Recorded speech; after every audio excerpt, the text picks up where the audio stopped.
आणि तू झुणका भाकरी घेऊन पांडुरंगाच्या मंदिरात जा, पांडुरंगाला नैवेद्य जाऊ. एवढं रामाजीनं आपल्या नामदेव रायाला सांगितलं होतं. नामदेव बालक होता त्यावेळी.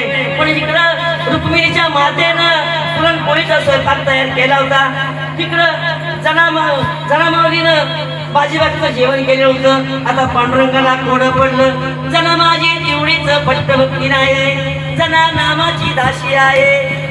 दामाजी पंथाचा नामदेव माझा प्रिय भक्त आहे. पण बायकोच्या आहे माझ्या जावायला प्रिय सासू.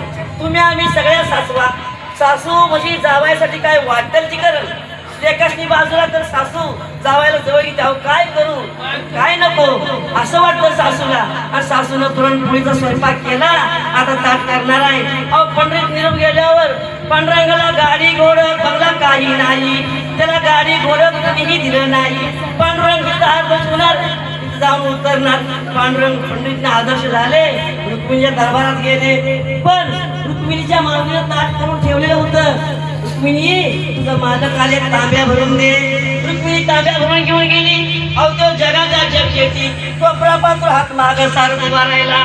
मी तुझ्या आता तांब्या घेणार नाही. तू आईच्या मागे निघून आलेले.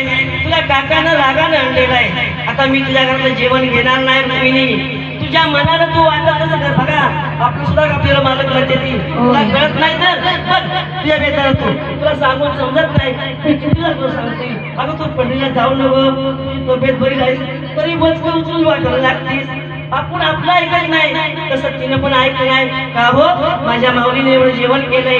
पुरणपोळीचा स्वयंपाक आहे आणि तुम्ही एवढं जेवण जावा. आलं रुक्मिणी काम इथं एवढंच म्हणलंय.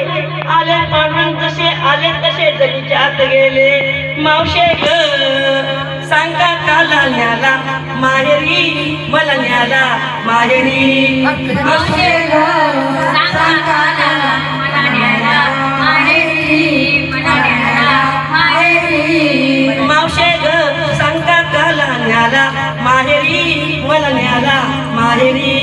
मावशे ग सांगा काला मला न्याला माहेरी मला न्याला माहेरी. रुक्मिणीला राग आला. ताट करून ठेवलंय. तांब्या वाटणाचा ठेवलाय. रांगोळी काढून पाठ मांडलाय. आणि पांडुरंग आले तसे त्यांच्यात गेले. जनाच्या मुळाचा चहा पेला. जना सगळं बोललं आणि पांडुरंग आदर्श झाले. रुक्मिणी मागच्या रांगाला जनाच्यात गेली. अगं जणे माझा विठ्ठल तुझ्यापाशी आलाय. अगं जणे माझा विठ्ठल तुझ्यापाशी आलाय. जना बोलली नाही माझा देव इथं आला नाही. मला माहित नाही.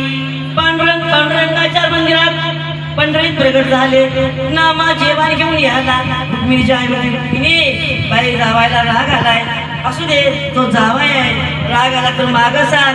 दिलेल्या घरी लेक जाळावी. दिलेल्या घरी लेक मरावी. दिलेल्या घरी वंश वाढावा. दिलेल्या घरी लेक मातीचा जन्म माऊलीनो 45 कुळीचा उद्धार करते. ही लेख आहे बरं का. 45 कुळीचा म्हणून आत्महत्या लेकीची करू नये.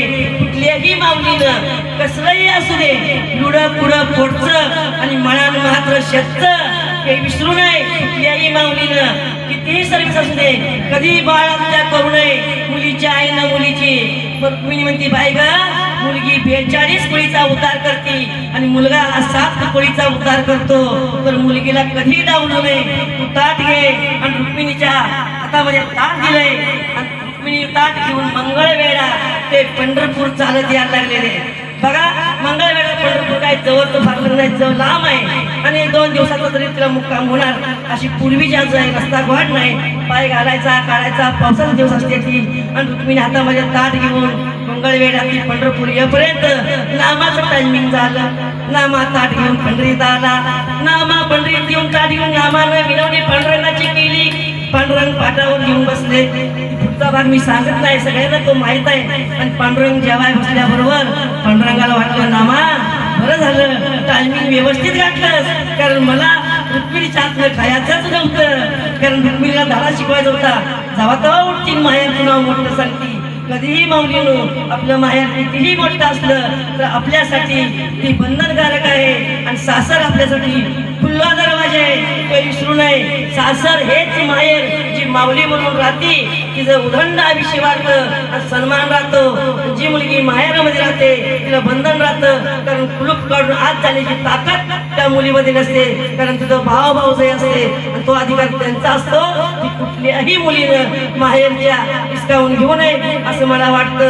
आणि म्हणूनच रुक्मिणी ताट घेऊन याला आणि पांडुरंगानं नाम्याची झुणका भाकरी खायला. एक वेळ पडली त्या डोळ्यानं पाहिली आणि विठुनी झुणका भाकरी खाल्ली. त्या या डोळ्यानं पाहिली विठुनी झुणका भाकरी खाल्ली. मावशे ग सांगा काला न्याला माहेरी मला न्याला माहेरी. मावशे ग सांगा काला माहेरी मनाला माहेरी मावशे ग सांगा काला न्याला माहेरी मला न्याला माहेरी. तिथं पुढली म्हणजे देवा नको रे आई बरं एवढा रागू, तुला मी वीर दिली खरं, पण माझी आई मला सुद्धा पाहिजे आणि माझ्या आईला तुझ्या पाठीमागं घे.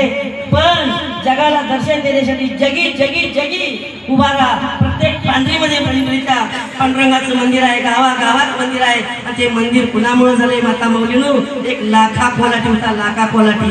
आणि लाखा कोलाटी आता डोंबाऱ्याचा खेळ करणार. आपण डोंबाऱ्याला कमी लेखतो बरं का, पण जात कमी नाही येते कुणाचीही कधीही. आणि जात भेद पांडुरंगाने ठेवला नाही. आणि डोंबाऱ्याच्या खेळामध्ये पांडुरंग कसा रमतोय ते आता बघा. पांडुरंग सांगते रुक्मिणीला, रुक्मिणी अगं माझा डोंबाऱ्याचा खेळ कसला चाललाय, माझा लाका कसा डोंबाऱ्यावर खेळतोय बघ.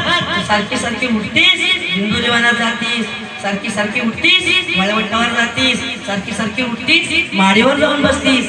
जरा तरी विचार कर माझ्या भक्तांचा.